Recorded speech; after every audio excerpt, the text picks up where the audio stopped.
नमस्कार दोस्तों, स्वागत है आपका हमारे चैनल में। आज हम बात करेंगे संत ज्ञानेश्वर जी के बारे में। संत ज्ञानेश्वर जी भारतीय भक्ति काल के अद्वितीय संतों में से एक माने जाते हैं। उनका योगदान महाराष्ट्र और समूचे भारतीय समाज पर गहरा असर छोड़ गया। वे अपनी कृति ज्ञानेश्वरी के लिए विशेष रूप से प्रसिद्ध हैं, जो श्रीमद् भागवत गीता पर आधारित मराठी भाषा में लिखा गया एक विशिष्ट भाष्य है। उनकी भक्ति, आध्यात्मिक ज्ञान और समाज सुधारक दृष्टिकोण ने न केवल अपने समय के समाज को बल्कि आने वाली पीढ़ियों को भी मार्गदर्शन प्रदान किया।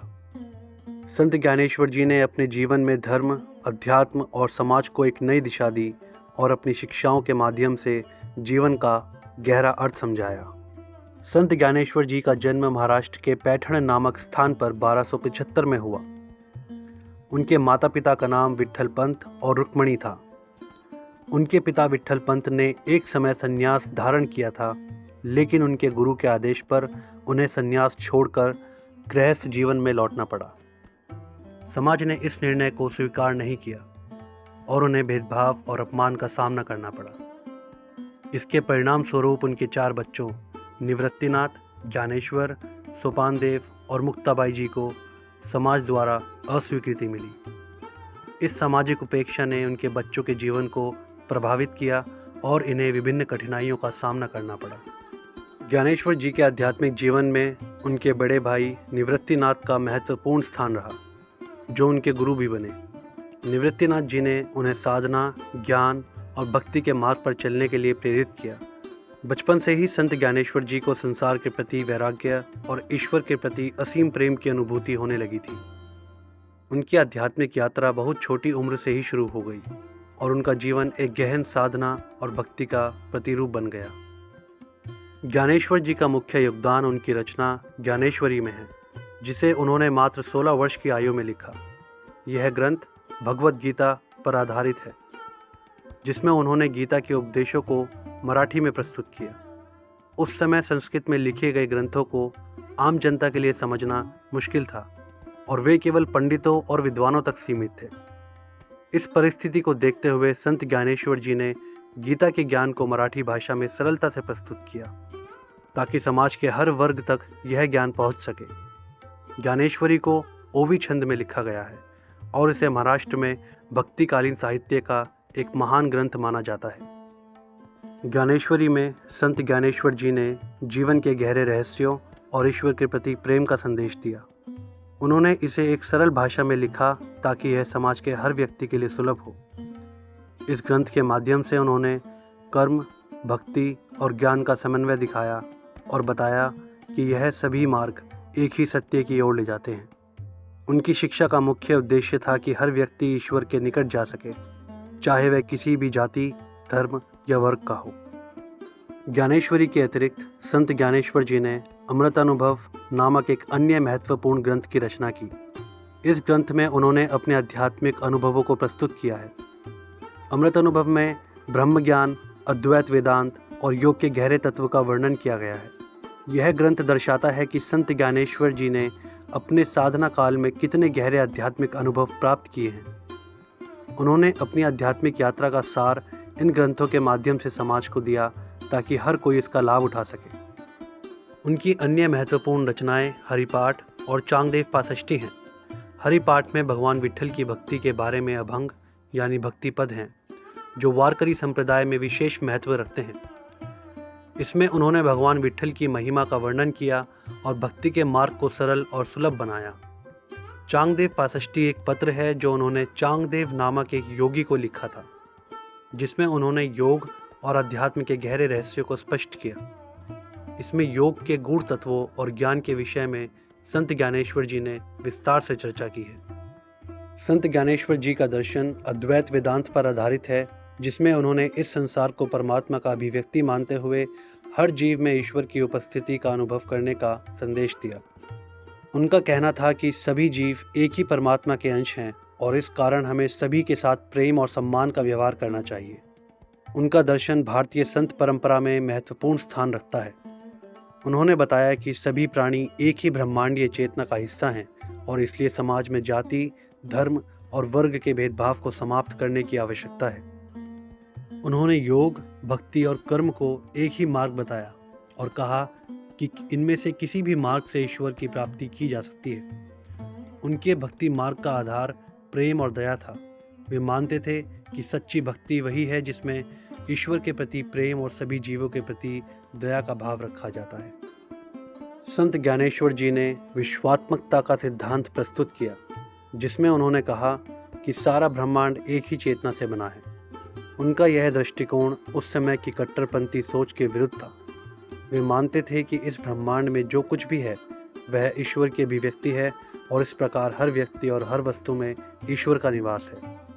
संत ज्ञानेश्वर जी के जीवन से जुड़ी कई चमत्कारिक और प्रेरणादायक कथाएं प्रचलित हैं, जो उनकी दिव्यता और आध्यात्मिकता का प्रमाण मानी जाती हैं। एक प्रसिद्ध कथा के अनुसार उन्होंने एक मृत भैंस को गीता का उपदेश देने के लिए जीवित कर दिया था। यह चमत्कार उनके प्रति समाज में गहरी आस्था का कारण बना और लोगों ने उन्हें एक दिव्य संत के रूप में देखा। एक और कथा के अनुसार संत ज्ञानेश्वर जी ने एक दीवार को चलाया। यह चमत्कार चांगदेव नामक एक योगी के सामने किया गया, जिन्होंने अपनी साधना की शक्ति से प्रभावित होकर संत ज्ञानेश्वर जी को चुनौती दी थी। संत ज्ञानेश्वर जी ने यह चमत्कार दिखाकर यह संदेश दिया कि सच्चा संत वही होता है जो अपनी शक्ति का प्रदर्शन केवल ईश्वर के प्रति आस्था जगाने के लिए करे। संत ज्ञानेश्वर जी का समाज में योगदान अविस्मरणीय है। उन्होंने अपने उपदेशों और कृतियों के माध्यम से समाज में समानता, प्रेम और भाईचारे का संदेश दिया। उन्होंने जाति, धर्म और वर्ग के भेदभाव को समाप्त करने की दिशा में प्रयास किए और समाज में भक्ति आंदोलन को एक नई दिशा दी। महाराष्ट्र में वारकरी संप्रदाय की स्थापना में संत ज्ञानेश्वर जी का योगदान विशेष रूप से महत्वपूर्ण है। इस संप्रदाय के अनुयायी हर वर्ष पंढरपुर यात्रा में भाग लेते हैं और भगवान विट्ठल की भक्ति में लीन रहते हैं। यह यात्रा आज भी महाराष्ट्र में एक प्रमुख धार्मिक और सांस्कृतिक आयोजन है। उनकी शिक्षाएं उस समय के समाज में जागरूकता लाई और लोगों को यह सिखाया कि ईश्वर की प्राप्ति का मार्ग किसी विशेष जाति या वर्ग तक सीमित नहीं है। उन्होंने समाज में प्रेम, करुणा और सेवा का संदेश फैलाया और लोगों को आपस में जोड़ने का कार्य किया। उनकी शिक्षाओं ने समाज में एक सकारात्मक बदलाव लाने का काम किया और लोगों को जीवन का वास्तविक अर्थ समझाया। ज्ञानेश्वर जी ने गीता के माध्यम से यह सिखाया कि मनुष्य को अपने कर्मों के प्रति समर्पित रहना चाहिए और फल की चिंता नहीं करनी चाहिए। उनके अनुसार जीवन का सच्चा अर्थ कर्म, भक्ति और ध्यान के माध्यम से ईश्वर की प्राप्ति में है। उन्होंने यह भी समझाया कि भक्ति के माध्यम से ही व्यक्ति को आत्मज्ञान और मुक्ति मिल सकती है। संत ज्ञानेश्वर जी का ग्रंथ अमृत अनुभव उनके गहन आध्यात्मिक अनुभवों का सार है। इस ग्रंथ में उन्होंने जीवन, आत्मा और परमात्मा के विषय में अपने अनुभवों को प्रस्तुत किया। इसमें ब्रह्म ज्ञान, अद्वैत और योग के गहरे तत्वों का वर्णन है। संत ज्ञानेश्वर जी के अनुसार यह संसार परमात्मा की अभिव्यक्ति है और प्रत्येक व्यक्ति में परमात्मा का वास है। उन्होंने समझाया कि यह ब्रह्मांड और इसके सभी जीव परमात्मा के अलग अलग रूप हैं और इस कारण किसी में भी भेदभाव करना स्वयं परमात्मा का अपमान करने के समान है। अमृतानुभव में उन्होंने योग और अद्वैत वेदांत का समन्वय दिखाया, जिसमें उन्होंने शरीर और आत्मा के भेद को मिटाने की बात की। उनके अनुसार सभी लोग एक ही ब्रह्मांडीय चेतना से जुड़े हुए हैं और हम सभी का उद्देश्य उसी चेतना में लौटना है। इस ग्रंथ के माध्यम से संत ज्ञानेश्वर जी ने योग के गूढ़ तत्वों को जन जन तक पहुंचाया और यह बताया कि योग, ध्यान और आत्मचिंतन ही सच्ची मुक्ति का मार्ग है। संत ज्ञानेश्वर जी ने महाराष्ट्र में वारकरी संप्रदाय की नींव रखी, जिसका उद्देश्य भक्ति और ईश्वर के प्रति समर्पण को जन जन तक पहुंचाना था। वारकरी संप्रदाय के अनुयायी विशेष रूप से भगवान विट्ठल की भक्ति करते हैं और हर साल पंढरपुर यात्रा में भाग लेते हैं। यह संप्रदाय जाति, धर्म और सामाजिक भेदभाव से परे है और इसका उद्देश्य सभी लोगों को एक साथ लाना है। संत ज्ञानेश्वर जी के उपदेश और उनका समर्पण आज भी इस संप्रदाय के अनुयायियों के लिए प्रेरणा का स्रोत है। वारकरी संप्रदाय की यात्राओं में संत ज्ञानेश्वर जी के पदों और उनकी रचनाओं का विशेष महत्व है।